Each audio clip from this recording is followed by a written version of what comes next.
నేనేరా మీ అరిటాకుని. ఒకప్పుడు పండగంటే నేలపై కూర్చుని నా మీదే దర్జాగా మేసేవాళ్ళు. ఇప్పుడేమో నన్ను సైడ్ చేసి ఆ నిలబడే బఫేలకి ప్లాస్టిక్ ప్లేట్లకి ఎగబడుతున్నారేంట్రా?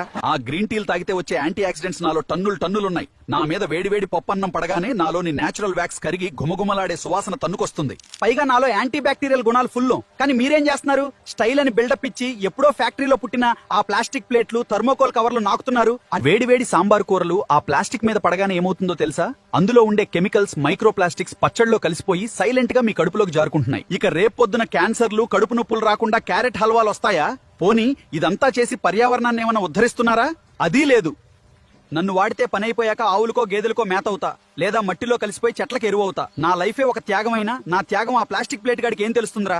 ఆ ప్లాస్టిక్ ప్లేట్లు భూమిలో కలవాలంటే 100 ఏళ్లు పడుతుంది. అప్పటికి మీ మునిమనవాళ్ళు కూడా మట్టిలో కలిసిపోతారు. వాటి వల్ల ముందు భూమి నాశనం, ఆ తర్వాత మీ వంశం కూడా నాశనం. అయినా మీ మనుషుల్ని ఎప్పటి నుంచో ఒక డౌట్ అడుగుదాం అనుకుంటున్నా. మీరే చెత్తంతా కనిపెడతారు, వాటితో మీరే ప్రాబ్లమ్స్ తెచ్చుకుంటారు, మళ్ళీ దానికి మీరే సొల్యూషన్ అని షో కొడతారు. మళ్ళీ సొల్యూషన్స్ పేరుతో జేబులు ఖాళీ చేసుకుంటున్నారు. ఏమరా బాలరాజు, మీ వల్ల దేశానికి ఉపయోగం? ఎప్పటికైనా ఆ ప్లాస్టిక్ దండం పెట్టి నన్ను వాడి చావండి, ఆరోగ్యంగా ఉంటావండి.